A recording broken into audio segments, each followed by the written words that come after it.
이 부활하신 예수님께서는 40일 동안 제자들과 함께 하시다가 그들이 보는 앞에서 하나님께로 귀환하시고 제자들은 예수님이 말씀하신 대로 약속하신 성령을 기다리며 예루살렘에 있는 마가의 다락방에서 함께 모여 기도에 힘씁니다.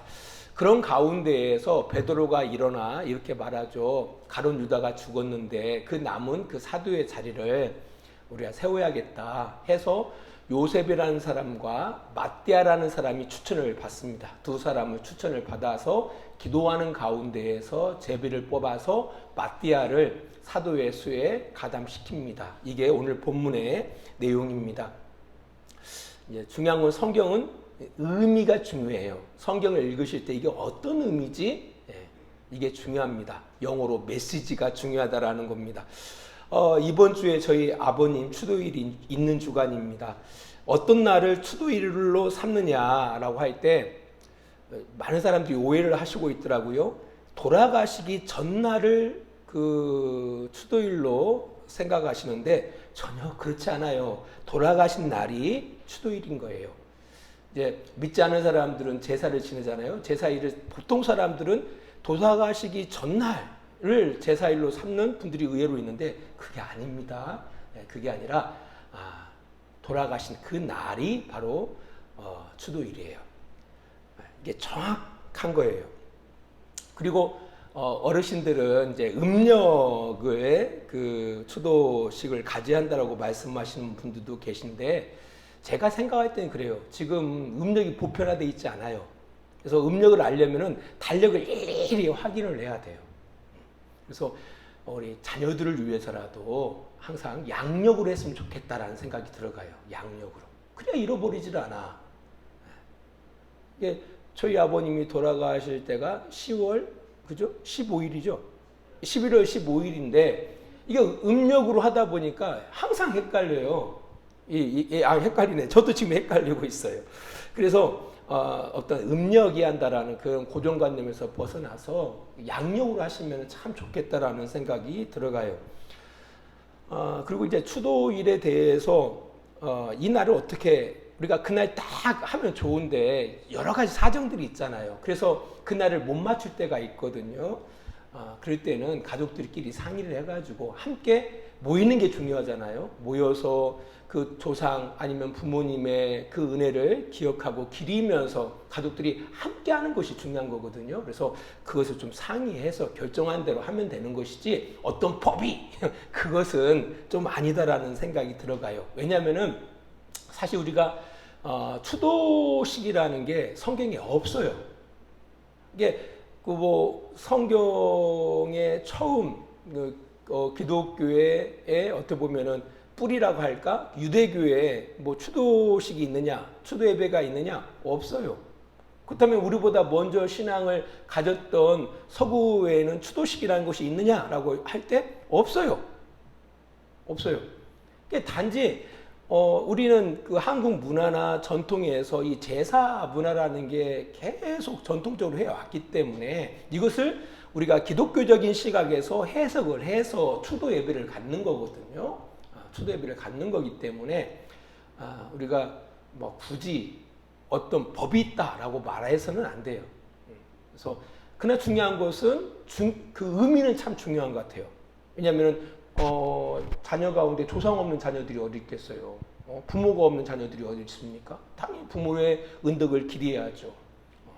그의 삶을 돌아보면서 또 그가 남겨놓은 자녀들이 함께 모여서 그런 시간들을 갖는다라는 것은 참 소중하다고 생각하거든요. 요즘처럼 다 자기밖에 모르는 이런 시대 가운데 그걸 참 소중하다고 생각하거든요. 그래서 그런 의미를 우리가 계속 유지시킨다라는 차원에서 좀 접근했으면 좋겠다라는 생각을 하게 되어집니다. 왜 이런 말씀을 드리냐면은 사실 지금 시대에 성경 그대로 살아간다라는 건 불가능해요. 많은 사람들이 오해하는 것이 성경대로 살아야지라고 말하는데 그거 위험한 말입니다. 그러면은 저도 회를 좋아하지만 회 먹어서는 안 돼요. 그잖아요. 날 것대로 먹으면 안 돼요. 여러분 돼지고기 먹어서도 안 돼요. 돼지고기 먹어서도 안 돼요. 성경에 금지. 성경대로 살 수가 없어요. 아니, 우리를 떠나서 유대인들은 그러면 성경대로 살아가느냐? 그렇지도 않아요. 왜냐하면 성전이 무너져 버렸어요. 성전이 무너졌기 때문에 성전이 있어야 무슨 제사를 지내고 그럴 거 아닙니까? 유대인들 입장에서. 그러다 보니까 성경 그대로, 구약 성경 그대로 지키면서 살아가지 못한다라는 거예요. 그러나 중요한 것은 의미는 유지시켜 나갈 수가 있습니다. 성경에서 전달하고자 하는 그런 의미, 메시지는 우리가 계속 유지해 나갈 수가 있다라는 겁니다. 그래서 중요한 것은 앞에서 말씀드렸던 것처럼 성경을 읽을 때 이게 어떤 의미지라는 것을 우리가 깨닫는 게 중요해요. 그래야만이 지금의 우리의 삶 가운데 적용할 수가 있다라는 겁니다. 예전에 어떤 우리 믿음의 선배들, 한국의 믿음의 선배들 가운데에서 그랬다잖아요. 오른손이 범죄하거든 찍어버리라고 했다고 오른손을 정말 찍은 사람이 있어요. 찍어버린 사람이 있어요. 오른눈이 범죄하고는 오른눈을 빼는 사람이 있었다니까요. 정말로. 네. 그런 의미가 아니란 말입니다. 그러다 보면은 온전한 사람이 여기 하나도 없을 거예요. 네. 그 의미가 중요하다. 꼭 기억하세요. 의미가 중요하다. 제가 설교를 준비하면서 이런 의문이 들었어요. 가룟 유다의 빈자리를 그냥 놔두고 11사도로 시작하면 될 텐데 왜 그 빈자리를 꼭 채워서 12사도로 시작을 했느냐, 이런 의문이 생겼어요. 예? 그래서 오늘 성경을 바라보니까 제비뽑기를 통해서 마띠아라는 사람을 12사도로 가입시키거든요.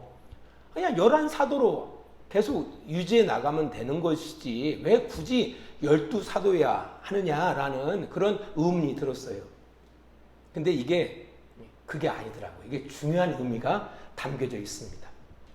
2008년도에 북경 올림픽이 열렸어요. 제가 그 개막식 그 날씨 분 초까지 제가 다 알고 있습니다. 2008년 8월 8일 8시 8분 8초였어요. 정확해요. 찾아보세요. 저 목사님이 기억력이 안 좋은 줄 알고 있는데 어떻게 기억할까? 정확하게 알죠. 거기 보면은 숫자 뭐가? 8이 계속 들어가요. 그죠? 2008년 8월 8일 8시 8분 8초. 왜? 중국 사람들이 가장 좋아하는 숫자가 8입니다. 8이 어떤 의미를 갖고 있냐면은 복을 준다라는 의미를 갖고 있어요. 그리고 중국 사람들이 좋아하는 것이 돈을 좋아하거든요. 돈을 번다라는 의미를 갖고 있습니다. 그래서 8, 예를 들어서 간판에 8 식당 하면은 저 사람이 돈을 좋아하는 거구나. 이게 보시면 아는 거예요. 그러니까 8이 의미하는 것이 분명히 있는 거예요.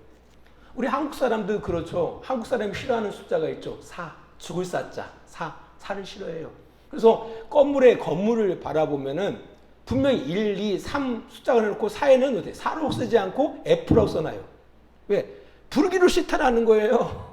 그래서 거기만 F, 영어 알파벳 F를 이렇게 써놔요. 이게 1, 2, 3, F, 5, 6, 7 이렇게 나간단 말이에요. 이처럼 숫자에 나름대로 의미들이 있는 거예요. 이스라엘이나 초기교회 성도들도 마찬가지예요. 그들은 어떤 숫자 하면 생각나는 의미가 있어요. 예를 들어서 14라는 숫자가 딱 보일 때 이게 누구다라는 걸 그들은 직감해서 알고 있어요. 14 하면은 이건 누구의 숫자냐면 다윗의 숫자예요. 다윗의 숫자 14. 왜냐하면은 아라비아 숫자가 공용되기 이전에 그 당시에 옛날 사람들은요, 그 자기의 알파벳에다가 숫자를 담았어요. 알파벳에다가. 이게 히브리어가 22개인데 그 가운데 그 알파벳 순서마다 담겨져 있는 숫자가 있단 말이에요. 이게 숫자 첫 번째 알파벳, 그러니까 히브리어 알파벳에는 1, 그 다음 알파벳에는 2, 3, 4 해갖고 10까지 돼 있고요. 그 다음에는 20, 30, 40, 50, 60, 90까지. 그 다음에는 100, 200, 300, 400 이렇게 숫자를 먹여놓은 거예요. 그러면 다윗이라는 히브리어가 있을 거 아닙니까? 그럼 다윗이라는 히브리어를 갖다가 알파벳을 놓으면은 숫자를 더하면은 4 더하기 그 다음에 6 더하기 4 해서 14가 되는 거예요. 이게 중요한 의미를 담고 있어요. 그러니까 14하면 다윗. 그래서 마태복음은 누구를 위한 복음서예요? 유대인들을 위한 복음서잖아요. 그 마태복음 1장에 보면은 아브라함과 다윗의 자손 예수 그리스도의 세계라라고 기록하면서 항상 반복되어지는 숫자가 하나가 있어요. 3번. 그게 바로 14예요. 14대더라, 14대더라, 14대더라. 이게 어떤 의미를 갖고 있냐면은 예수 그리스도가 다윗의 자손이다라는 거예요. 예수 그리스도가 다윗의 자손이다. 이걸 강조하고 있는 거예요. 왜냐하면은 유대인들한테는 메시아가 그리스도가 누구의 후손에서 나와요? 다윗의 후손에서 나오거든요. 그래서 다윗의 후손에서 나오는 그 예수가 다윗의 후손임을 계속 강조하고 있다라는 겁니다. 이걸 어려운 말로 게마트리아라고 해요. 게마트리아. 이게 성경에 보면은 그런 단어들이 많아요. 뭐 14만 4천도 그런 의미예요. 이제 무식한 사람들은 그 사람 숫자 그대로를 생각하는데 그런 의미가 아니에요. 그렇다면 이제 12라는 단어가 그런 차원에서 엄청난 의미를 갖고 있어요. 자, 12는 뭐 곱하기 뭐 해서 12가 돼요? 3 곱하기 4에서 12가 돼요. 이 3이라는 숫자는 하늘의 숫자예요. 우리가 3층 천이라고 보통 하거든요. 그 당시 유대인들은 이 하늘을 갖다가 3개의 하늘로 바라봤어요. 그래서 3, 하늘의 숫자예요. 4는 동서남북을 말하는 이 땅의 숫자예요. 땅의 완전한 숫자. 그러니까 3 곱하기 4라는 의미를 바로 뭐냐면은 완전한 하나님의 통치를 상징하는 숫자예요. 그러고 보면은 구약에는 12지파라는 그죠? 12지파라는 것이 기억날 거예요. 그 12지파도 마찬가지예요. 하나님께서 이스라엘을 통해서 이 땅을 완전하게 통치하신다라는 그 의미가 숫자 12에 담겨져 있는 거예요. 이 역시나 12사도를 굳이 정확하게 세우려고 했었던 그런 의미도 거기에 있다라는 겁니다. 그러니까 예수 그리스도를 통해서 하나님께서 12사도를 세우시잖아요. 이것은 하나님이 선자들로 약속하신 예수 그리스도를 통해서 12사도를 세우고 그들을 통해 교회를 이루고 교회를 통해서 그의 뜻을 완전히 이루실 것이다라는 의미가 담겨져 있는 거예요. 그러니까 12라는 의미가 그 당시에 신앙생활하고 있는 성도들에게 어떤 메시지를 전달하고 있냐면은 하나님이 완전하게 통치하신다. 하나님이 교회를 통해서 하나님 나라를 완전하게 통치하실 것이다라는 그 메시지를 전달하고 있는 거예요. 하나님의 완전한 통치. 네. 하나님만이 그 일을 행하신다라는 거죠. 하나님만이 우리를 완전하게 통치해 나가신다라는 겁니다. 세상에 어떤 곳에도 완전한 곳은 없어요. 그러나 하나님은 완전하십니다. 그는 무엇으로 통치하시죠? 그의 말씀으로 통치하신다라는 거예요. 그래서 성경에서는 말합니다. 그의 말씀은 완전하시다라고 말씀해요.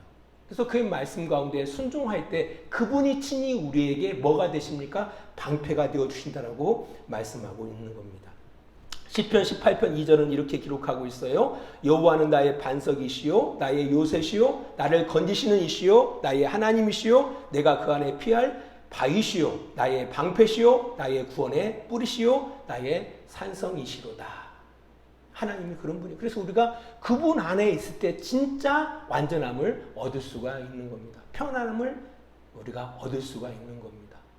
12 하면 그걸 생각하시면 돼요. 하나님은 완전하게 통치하시는 분이시다. 하나님은 실수하지 않는다. 하나님은 실패하지 않는다. 라는 사실을 우리가 기억하셔야 돼요. 자, 본문으로 들어가서 아무튼 베드로는 가룟 유다의 빈자리를 제비뽑기라는 방법을 통해서 맞대야를 세워요.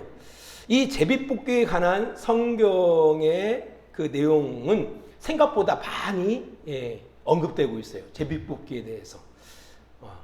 뭐 속죄제로 사용될 그 아사셀의 염소를 선택할 때, 그래서 제사장 앞에서 죽일 염소 아니면은 예루살렘 성 밖에 나가지고 낭떠러리에 떨어질 그 염소를 선택할 때도 뭘 했느냐? 제비뽑기를 했어요. 또한 출애굽 이후에 광야를 지나서 약속의 땅 가나안 땅을 차지하고 지파마다 그 땅을 나눌 때에도 제비뽑기를 통해서 그 지파에게 주어질 그 분깃들을 정했습니다. 이스라엘의 초대 왕인 사울 왕을 왕으로 선택할 때도 제비뽑기가 사용되어졌고요. 성전의 일을 나눌 때에도 제비뽑기를 사용을 했어요. 그 다음에 오늘 본문에 사도들을 세울 때도 이 제비뽑기를 사용했습니다. 그 외에 뭐 다른 여러 가지 그 성경의 본문 속에 이 제비뽑기라는 방법이 등장하고 있습니다. 그래서 어떤 분들은 이 제비뽑기만큼 성경적인 것이 없으니 교회 일에 어떤 선택에 있어서 이 제비뽑기를 적용해야 한다라고 주장하는 사람들도 있습니다. 그래서 어떤 교파에서는 뭐 말하죠. 합동교파인데 이 합동교파에서 몇 년 전에 총회장을 제비뽑기로 선출한 적도 있어요. 제비뽑기로 총회장을 선출했다니까요. 예. 근데 이게 쉽지 않다라는 것이 그것이 좋았으면 계속 유지했을 텐데 이게 쉽게 적용될 수 있는 것이 아닙니다. 그래서 이제 중도에 끝났지만 이게 한편 생각해 보면은 이 제비뽑기가 나쁘지는 않겠다라는 생각이 들어가요. 그죠? 어떤 결정과 선택을 함에 있어서 많은 갈등들이 생기잖아요. 다툼이 생기고요. 이것이 공동체의 치명적인 문제를 일으킬 수가 있거든요. 근데 하나님 앞에 맡기고 제비를 뽑아서 어떤 일을 결정하면은 이 오해가 어떤 갈등이나 다툼이 덜해질 수 있겠다라는 생각도 갖게 된다라는 겁니다. 그러나 이제 아까 처음 말씀드렸던 것처럼 성경에 나와 있는 것을 그대로 적용한다라는 건 쉬운 일이 아니에요. 이제 그러기 위해서는 그 모든 사람들이 다 그런 부분에 대해서 인정을 해야 한다라는 거죠.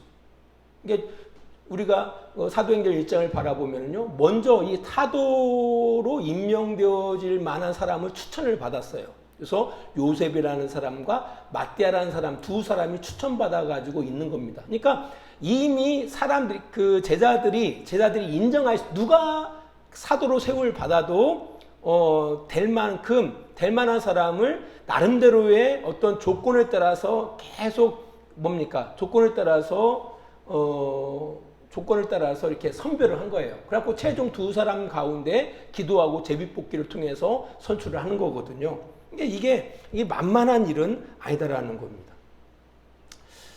그래서 오히려 이런 제비뽑기 방법을 교회에 적용시키자라는 그런 의미가 아니라 이 제비뽑기를 허락하시는 그런 하나님의 어떤 의도, 하나님의 그런 메시지들을 우리가 한번 살펴보자라는 거예요. 우리가 성경에 제비뽑기가 등장하는 많은 부분들을 앞에서 말씀드렸지만 나름대로 공통점이 있어요. 그 공통점이 바로 뭐냐면은 그 첫 번째가 하나님은 차별하는 걸 기뻐하지 않는다라는 거예요. 차별하는 걸 기뻐하지 않는다. 그러니까 하나님이 그 당시에 이스라엘이나 그다음에 초대교회 공동체 가운데 이 제비뽑기라는 방법을 허용하신 그 이유 중에 가장 중요한 한 가지가 바로 뭐냐면 하나님은 차별하지 않는다라는 거죠. 왜냐하면은 사람들은요, 내 편이냐 네 편이냐, 그리고 사람들은 외모를 가지고서 사람을 평가하기를 좋아하잖아요. 근데 그 외모가 그 사람의 중심을 다 이야기해 주지는 않는다라는 거죠. 그래서 실수하는 거예요. 이 사람은 정말 잘할 것 같았는데 나중에 보면은 이제 뒷북 맞는다든지 발등 찍힌다든지 이런 일들이 생긴다라는 거예요. 근데 그러다 보면은 어떤 일이 생기냐면은 뽑힌 사람과 뽑히지 않은 사람들이 이제 생기잖아요. 분명히. 예를 들어서 대통령이 된 사람도 있을 것이고 떨어진 사람도 있을 거란 말입니다. 그러다 보면은 그 사이에 뭐가 있어요? 어떤 사람 우쭐함도 있겠지만 어떤 사람 입장에서 억울함도 생긴다라는 거죠. 근데 그것이 공평하지 않았다고 생각하면은 문제가 더 커진다라는 거죠. 근데 하나님께서는 교회 공동체나 이스라엘 공동체의 이 제비뽑기라는 방법을 허락하신 그 이유 중에 하나가 바로 뭐냐면은 하나님은 차등이 없기를 원하시는 어떤 애모를 가지고 다른 조건들을 가지고서 어떤 평등을 해치는, 그래서 사람을 어둡게 하는 것을 하나님 기뻐하는 하나님이 아니다라는 것을 이 제비뽑기라는 것을 통해서 우리가 알 수가 있다라는 겁니다. 역대상 24장 5절에 보면 이런 말씀이 있어요. 이에 뽑아 피차에 차등이 없이 나누었으니 이는 성전의 일을 다스리는 자와 하나님의 일을 다스리는 자가 엘리아살의 자손 중에도 있고 이다말의 자손 중에도 있음이라 라고 이야기하고 있습니다. 그래서 제비를 뽑아서 피차 차등이 없이 나누었다라는 겁니다. 그래서 다툼이 없도록 갈등이 없도록 하셨다라는 겁니다. 차등이 없게 하시려고 하나님 이렇게 공평하시다라는 거예요. 이 제비뽑기라는 이게 지금 적용하고 않고 이런 문제가 아니라 그 제비뽑기를 허락하신 하나님의 마음이 어떤 마음이냐라고 할 때 하나님은 차등을 주는 걸 기뻐하지 않는 하나님입니다. 공평하신 하나님이심을 우리에게 드러내시고 있다라는 겁니다. 공정하신 분이다. 두 번째로는 이 제비뽑기를 통해서 앞에서 잠깐 말씀드렸지만은 애모보다 그 중심을 살피신다라는 거예요. 누가? 하나님께서는. 하나님께서는 그 중심을 살피시는 분이시다. 이런 부분을 우리가 알 수 있어요. 그것은 우리 사도행전 1장에 보면은 사도들이 기도하고 제비를 뽑거든요. 그 기도 내용에서 우리가 알 수가 있습니다. 우리 1장 24절 말씀 잠깐 보겠습니다. 24절. 자, 제자들이 함께 열심히 기도해요. 제비 뽑기 전에 24절. 그들이 기도하여 이르되 무사람의 마음을 아시는 주여 이 두 사람 중에 누가 주님께 택하신 바 되어라고 이야기하고 있습니다. 누가 주님의 택하신 종이지? 사람은 몰라요. 사람은 끄떡아 막 주님이 택하셨다라고 함부로 이야기하는데 그것은 사람의 이야기지. 정말 그 사람을 하나님이 택하셨는지 그러지 않았는지 그것은 하나님만 아신다라는 거죠. 왜냐하면 그 중심을 살피시는 분은 하나님만이 살피실 수가 있다라는 거죠. 하나님은 어떤 분이시다? 애모를 보시지 아니하시고 그 중심을 살피시는 분이 바로 하나님이심을 이야기하고 있다라는 겁니다. 그러니까 이 제비뽑기를 통해서 우리가 전달하고자 하는 메시지가 뭐냐라고 할 때 하나님은 애모를 보시지 아니하시고 뭘 보신다는 거예요? 중심을 보시는 하나님이시다. 이런 애는 우리가 그 이새의 그 자녀들 가운데 누구를 택하죠? 하나님께서 다윗을 왕으로 택하잖아요. 근데 다른 그 다윗의 형들이 다윗보다 훨씬 더 훌륭했어요. 겉보기에는. 그러니까 사무엘이 사울 이어서 왕으로 이렇게 선택함에 있어서 그 이새가 자기 아들들을 이렇게 딱 그 면접을 보였을 때에 이 사무엘의 입장에서는 큰 놈도 괜찮고 작은 놈도 괜찮았거든요. 그러니까 외모로 바라봤을 때는 다윗보다 다 훌륭하게 보였다라는 거예요. 하지만 하나님께서는 외모를 보시는 하나님이 아니에요. 뭘 보신다라는 거예요? 중심을 보신다라는 거예요. 이 제비뽑기가 우리에게 전달하는 메시지가 뭐라는 거예요? 하나님은 중심을 보시는 하나님이시다. 우리 인간은 어떻게 해요? 그렇지 못하다라는 거예요. 그리고 인간은 뇌물에 약하잖아요. 근데 하나님은 뇌물을 기뻐하시는 하나님이 아닙니다. 그러니까 우리가 하나님을 헌금할 때도 뇌물로 하나님 앞에 헌금해서는 절대 안 되는 거예요. 그럼 하나님을 모독하는 겁니다. 하나님 저만 잘 봐주세요. 이래서는 안 돼요. 사람은 뇌물에 약하죠. 하지만 하나님은 뇌물을 기뻐하지 않습니다. 그러니까 다른 신들을 바라보세요. 다른 신들. 그러니까 사실 신들은 하나님밖에 없지만 다른 사람들이 섬기는 신들을 바라보면 뭡니까? 특별히 내가 그 신에게 뭔가 잘하면은 남들보다 나를 더 이렇게 생각하잖아요. 그래서 뭘 따지죠? 정성, 열심, 엄청난 헌신 이런 것들을 갖다가 이렇게 요구하잖아요. 이거 다 잡신들인 겁니다. 그거 신이 아니에요. 하나님이 아니에요. 그건.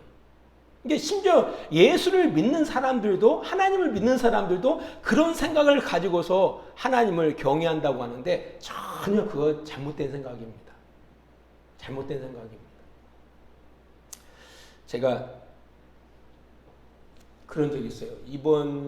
지난 주간에 저희 선배 목사님 아버님이 장인어른이 돌아가셨어요. 근데 나이가 102살 드셨더라고. 깜짝 놀랐어요. 102살. 더 깜짝 놀랐을 거는 옆에 어떤 힘 백발의 어떤 꼿꼿하신 분이 앉아 계셔요. 그래서 이제 그 선배 목사님이 인사하래요. 누구냐 했더니 자기 장모님이래요. 근데 96이야. 꼿꼿해. 근데 이제 이분이 이제 그런 얘기를 하더라고요. 이분의 어떤 업적들을 이야기하면서 이래서 하나님께서 이런 장수의 복을, 근데 그 이야기를 듣는 순간 식상했어요. 식상했어요. 그러면 은혜가 아닌 거죠. 은혜가 아닌 거죠. 어떤 내 노력이나 내 정성이나 그래서 하나님이, 그건 아니에요. 많은 사람들이 그런 오해를 한다라는 거죠. 이게 특별히 뭔가 하나님 앞에 뭔가를 했기 때문에 하나님이 이뻐하사 이렇게, 그건 모르겠어요. 제가 볼 때는. 그냥 중요한 것은 우리의 행위들이, 우리가 하나님 앞에 이렇게 뭐 예배를 드린다든지 하나님 앞에 헌물을 한다든지 이런 것들이 뇌물이 돼서는 안 돼요. 그런 성격을 가지고 드려서는 안 된다라는 거예요. 하나님 그걸 기뻐하지 않는다라는 거죠. 그래서 아무튼 하나님은 뭘 보신다고요? 우리의 중심을 보신다라는 거죠. 중심을 보시는 하나님이시다. 그리고 이 마지막으로 이 제비뽑기가 우리에게 주는 그런 메시지가 있어요. 이 제비뽑기를 바라보면은요, 이 사도들이 자기의 연약함을 인정하고 있어요. 여기 보니까 그들이 기도했다고 이야기하고 있잖아요. 기도했으니까 됐어가 아니라 왜 기도해요? 자신들이 할 수 없는 영역이 있단 말이에요. 그러니까 사도로 이 마띠아를 뽑을 때에 보면은 예수님과 함께 계속 함께 있었어야 돼요. 조건이. 그리고 예수의 죽음과 부활을 목격한 그 제자여야 돼요. 그래서 뽑힌 사람이 요셉과 마띠아 두 사람이었어요. 근데 중요한 것은 여기까지야. 사도들, 그러니까 제자들이 할 수 있는, 인간이 할 수 있는 그 부분은 거기까지야. 그 이상은 자기의 영역이 아니었던 거예요. 그래서 이 제자들이 기도한 그 내용을 바라보면은 그렇게 기도하고 있는 거예요. 우리는 사람의 마음을 알 수 없는 존재라는 거예요. 그래서 그들이 어떻게 기도해요? 무사람의 마음을 아시는 주여. 반대로 생각하면 우리는 사람의 마음을 알 수 있다 없다? 알 수 없다라는 거예요. 그걸 인정하고 있는 거예요. 그리고 이 두 사람 중에 누가 주님이 택하신 자인지 우리는 모른다라는 거예요. 그래서 내가 아무것도 모르니까 뭐 한다는 거예요? 기도한다라는 거예요. 이거 잘 생각하셔야 돼요. 나는 기도했으니까 이게 아니에요. 우리가 기도한다라는 것은 내가 할 수 없다라는 얘기예요. 이 제비뽑기가 우리에게 전달하는 메시지가 바로 뭐냐? 우리는 연약하다라는 거예요. 우리는 연약하다. 우리가 할 수 있는 것은 뭐예요? 제한이 되어져 있다라는 거예요. 이게 외모적인 것, 외형적인 어떤 차원에서 바라볼 때는 거기까지는 추천할 수 있어요. 이 사람이 정말 하나님 앞에 하나님이 택하셨는지 택하시지 않았는지 우리는 몰라요. 그의 마음이 어떤지 그 중심으로 알지는 못해요. 하지만 우리가 바라봐도 누구나 그나마 우리의 시각, 우리의 제한된 시각에서 인정할 수 있는 사람을 택한 거예요. 두 사람을. 하지만 그 이상은 우리의 영역이 아닌 거예요. 그래서 할 수 없기 때문에 뭐 하는 거예요? 하나님 앞에 기도했던 거예요. 기도하고 제비를 뽑았다라는 거예요. 이 제비뽑기가 우리에게 전달하고자 하는 메시지가 바로 뭐냐면 우리의 연약함을 우리에게 나타나는 거예요. 우리는 연약한 존재라는 거예요. 우리 사람의 마음을 알 수 없는 존재고 누가 택함을 받았는지 택함을 받지 않았는지를 알 수 없는 존재인 것을 말씀하고 있다라는 거예요. 이 제비뽑기 하나가 던져주는, 우리에게 제시해주는 의미가 이만큼 풍성하다는 사실을 기억해야 한다는 거예요. 말씀의 기로를 맺으면서요, 우리가 다 공감하는 부분이거든요. 우린 연약해요. 네, 그죠? 우린 유한해요. 우리가 할 수 있는 부분이 있는가 하면은 할 수 없는 부분이 있는 거예요. 그래서 누구를 의지할 수밖에 없는 거예요? 하나님을 의지할 수밖에 없는 거예요. 근데 참 감사한 것은 하나님은 공평하셔요. 공평하시고 그분은 안전하시다라는 거예요. 우리에게 정말 진정한 평안, 진정한 안전을 주실 분은 누구밖에 없어요? 오직 유일하신 하나님 한 분밖에 없음을 기억하시기를 바랍니다. 기도하겠습니다. 하나님 아버지 감사합니다. 우리는 연약합니다. 우리는 부족합니다. 그러나 주님은 완전하십니다. 그 완전하신 주님 안에 거하기를 원합니다. 주님만이 우리의 반석이고 우리의 요새이시고 주님만이 우리의 방패심을 기억하기를 원합니다. 그 안에 거하는 복된 우리들이 되게 하여 주시옵소서. 그로 인하여 안전한 삶을 살아갈 수 있도록 주님 도와주시옵소서. 이제는 우리를 사랑하시는 우리 아버지 하나님의 그 크신 사랑하심과 예수 그리스도의 십자가의 은혜하심과 성령의 감화와 감동과 지키시고 인도하심이 온도 시간을 구별하여 주님 앞에 영광 돌리는 귀한 성도들의 머리 위에 하나님의 놀라운 사랑과 은혜가 늘 함께 해주시기를 간절히 축원하옵나이다. 아멘.